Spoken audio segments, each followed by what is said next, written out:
Injection की जरूरत है। इस वक्त की बड़ी खबर आपको बता दें, महाराष्ट्र में ब्लैक फंगस का कहर देखा जा रहा है। ब्लैक फंगस जिसको राजस्थान में पहले ही महामारी घोषित कर दिया गया है और महाराष्ट्र में भी अब ब्लैक फंगस का कहर देखने को मिल रहा है। डिप्टी सीएम अजीत पवार का बयान सामने आया है। उन्होंने कहा है कि पुणे में ब्लैक फंगस के 300 केस हैं इस वक्त और इलाज के लिए इंजेक्शन की कमी भी देखी जा रही है। आपको बता दें कि एक दिन में 1800 इंजेक्शन की जरूरत है जिसकी पूर्ति नहीं हो पा रही है। ब्लैक फंगस का कहर अब जो लोगों को डरा रहा है, ब्लैक फंगस के जो मरीज हैं उनकी संख्या तेजी से बढ़ती हुई नजर आ रही है और तेजी से संक्रमित होते जा रहे हैं लोग। और देखिए, राजस्थान में पहले ही महामारी घोषित कर दिया गया है और यूपी में जो केसेस है वो तेजी से बढ़ रहे हैं। और महाराष्ट्र की बात करें तो देखिए, महाराष्ट्र में भी ब्लैक फंगस का कहर देखा जा रहा है।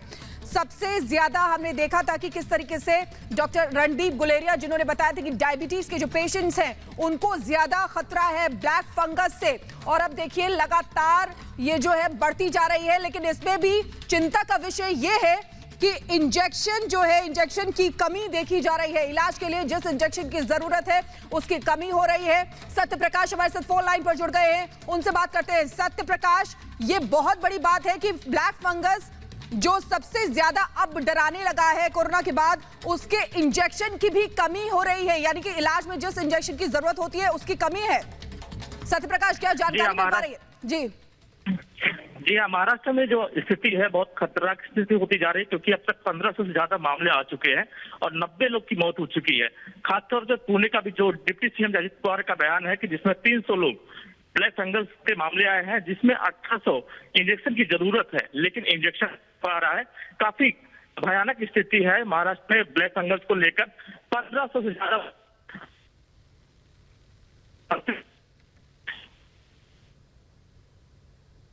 जी बिल्कुल बिल्कुल सत्य प्रकाश, आपके पास वापस लौटेंगे। लेकिन इसी बीच बड़ी खबर आपको बता दें कि ब्लैक फंगस के बढ़ते केस से दहशत फैली हुई है। महाराष्ट्र में भी ब्लैक फंगस के केसेस बढ़ते जा रहे हैं। 300 केसेस लगभग हो चुके हैं और इसी बीच आपको बता दें कि ब्लैक फंगस के साथ साथ इसी बीच व्हाइट फंगस के मामले भी सामने आ रहे हैं। पटना की अगर बात करें तो देखिए, व्हाइट फंगस के मामले वहां पर देखे जा रहे हैं। ब्लैक फंगस जो राजस्थान में उसको महामारी घोषित कर दिया गया है, अब एक और चिंता का विषय लोगों के लिए हो रहा है, यानी कि व्हाइट फंगस भी अब लोगों को डरा रही है। और हमारे साथ हम सीधे चलेंगे पटना से हमारे साथ सीधे जुड़ गए हैं केशव सुमन, उनके पास जाना चाहेंगे। केशव, ब्लैक फंगस तो डरा ही रहा था, पहले कोरोना उसके बाद ब्लैक फंगस और अब यहां पर व्हाइट फंगस भी देखा जा रहा है। क्या स्थिति है, क्या कुछ है, ये एक बार हमारे दर्शकों को बताएं।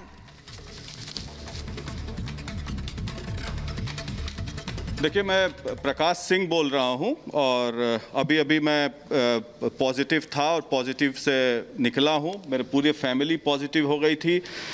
मेरे फादर भी इसी हॉस्पिटल में एडमिट है और सबसे बड़ा बात कि ये केस स्टडी है, 80 साल के व्यक्ति हैं, कोमॉर्बिडिटी है, इनके साथ कार्डियक पेशेंट हैं, कैंसर पेशेंट रहे हैं और इसलिए ये केस स्टडी दिखाना जरूरी है कि हिम्मत नहीं हारनी चाहिए अगर टाइमली इंटरवेंशन हो तो। और यहाँ के डॉक्टर्स, ये पूरी टीम है डॉक्टर्स के, डॉक्टर वैभव हैं, डॉक्टर विजय प्रकाश जी हैं जो पद्मश्री हैं, डॉक्टर निकेश हैं और पूरे टीम है जो डॉक्टर विजय प्रकाश जी हैं, पद्मश्री अवार्डी हैं। इन्होंने बहुत मेहनत किया और ऐसे पेशेंट्स पर लगातार ये मेहनत करके रिकवर कराते रहे। डॉक्टर साहब, कोमॉर्बिड पेशेंट्स जो हैं उनको टाइमली इंटरवेंशन किया जाएगा और 80 साल के भी हों तो क्या इलाज सही हो सकता है, जैसे इस केस में आपने देखा?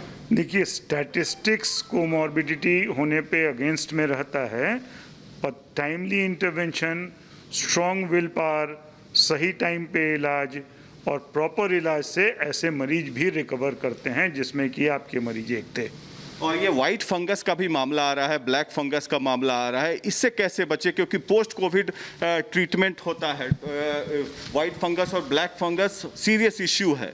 डॉक्टर, डेफिनेटली ब्लैक फंगस एक बहुत सीरियस इशू है, पर ये ऐसा देखा जा रहा है कि इस बार ज़्यादा ऑक्सीजन रिक्वायरमेंट से, और सभी लोगों में नहीं हो रहा है, जिनको पहले से डायबिटीज़ है, अनकंट्रोल डायबिटीज़ है, उन लोगों में हो रहा है। कुछ केसेस आए हैं, हमारे पास भी आए हैं, पर सही समय पर अर्ली डायग्नोसिस और अर्ली ट्रीटमेंट इसका इलाज है। पहले सिम्टम्स जैसे आ रहे हैं नाक के या मुंह फूलना, ये शुरुआत में पता चल जाए तो इलाज संभव है। कितना पहले?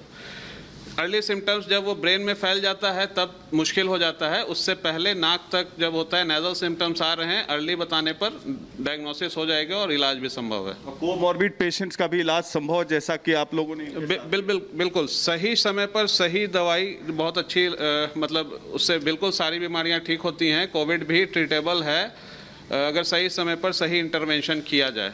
हालांकि डॉक्टर निकेश ये बताइए कि ये सीरियस कंसर्न होता जा रहा है पोस्ट कोविड ट्रीटमेंट को लेके, तो पोस्ट कोविड में क्या क्या एहतियात बरतना है लोगों को, किस तरह की दवाइयाँ चलनी हैं, अगर कोई कोमॉर्बिड पेशेंट है या नॉर्मल पेशेंट है, खासकर ब्लैक फंगस या वाइट फंगस का भी अब मामला आ रहा है। देखिए, जब पेशेंट डिस्चार्ज होते हैं तो हम लोग उन्हें 15 दिन की दवाइयों के साथ घर भेजते हैं। हम नॉर्मली एडवाइस करते हैं कि आप 1 हफ्ते के बाद हमारे पास वापस आएँ, कुछ ज़रूरी जांचें होती हैं जो हम कराते हैं, उसके अकॉर्डिंगली अगर कुछ दवाई बढ़ानी घटानी हो वो हम करते हैं। जहाँ तक ब्लैक फंगस का सवाल है, अभी तक हमारे पास 2-3 केसेस आए हैं। जिस हिसाब से सबसे पहले बात यह है कि जब भी आपको लक्षण आए जिसकी जानकारी आपको होगी कि नाक में दर्द होना, आँख में दर्द होना, नाक से खून आना, ऐसी कोई भी समस्या हो तो अस्पताल आएँ। सही समय पर सही दवाइयाँ चलेंगी, डायग्नोसिस अर्ली होगा तो उसका भी इलाज संभव है।